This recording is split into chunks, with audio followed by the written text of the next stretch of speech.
Bonjour à toutes et à tous. Donc, je vais vous présenter un travail qu'on a réalisé au CHU de Brest et qui s'intitule « Incidence et facteurs de risque des décollements de rétine après implantation multifocale, un suivi sur 15 ans ».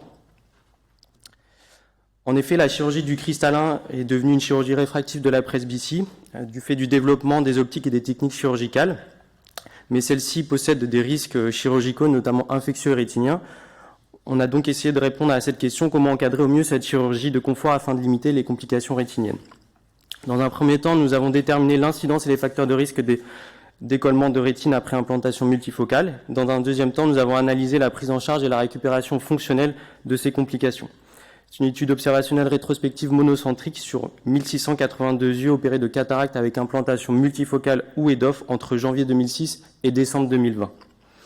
Nous avons donc étudié le décollement de rétine avec la réalisation d'une courbe de Kaplan-Meier. Nous avons regardé les différents facteurs de risque, donc l'âge, le sexe, la longueur axiale, la survenue d'une rupture capsulaire et la réalisation d'un laser YAG. Nous avons calculé des hasards ratios bruts puis ajustés. Ce qui est intéressant à voir ici, donc on a une moyenne de suivi de 63,2 mois avec une moyenne d'âge des patients de 60,3 ans, une longueur axiale moyenne environ à 24 mm. Nous avons relevé 26 décollements de rétine, soit 1,55%.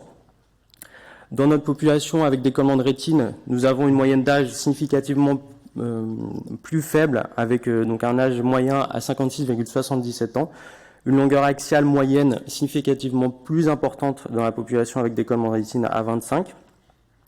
Concernant les facteurs de risque, la classe d'âge inférieure à 55 ans apparaît comme un risque avec un risque 5 fois plus important. La classe supérieure à 25 mm de longueur axiale apparaît avec un risque 6 fois plus important de décollement de rétine. De la même manière, la survenue d'une rupture capsulaire possède un risque presque 10 fois supérieur de décollement de rétine. Nous n'avons pas remarqué d'association entre le laser YAG et la survenue d'un décollement de rétine.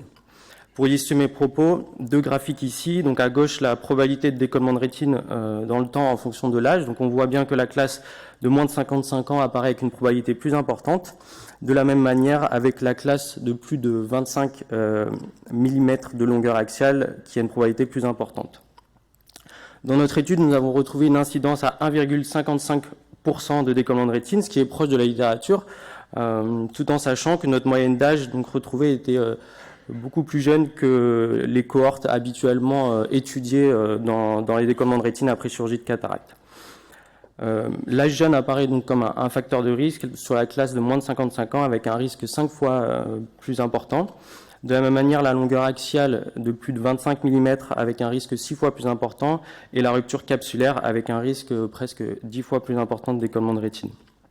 Concernant la prise en charge chirurgicale des complications, nous avons eu de bonnes récupérations fonctionnelles visuelles.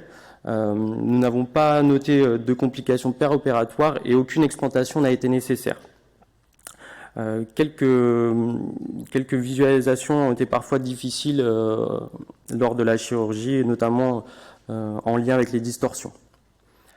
Deux limites importantes à notre étude, le suivi hétérogène qui a possiblement sous-diagnostiqué des complications et la taille de la cohorte, même si celle-ci apparaît importante au vu du nombre des yeux, on a un manque de puissance statistique du fait de l'étude d'événements rares.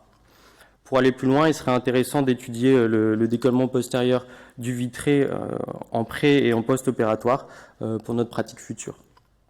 En conclusion, la chirurgie réfractive du cristallin gagne en popularité avec un risque de décollement de rétine qui reste faible, une prise en charge chirurgicale qui est accessible. Et donc, dans notre étude, nous avons retrouvé deux limites à retenir dans les critères de sélection, l'âge de moins de 55 ans et une longueur axiale de plus de 25 mm. Merci pour votre attention.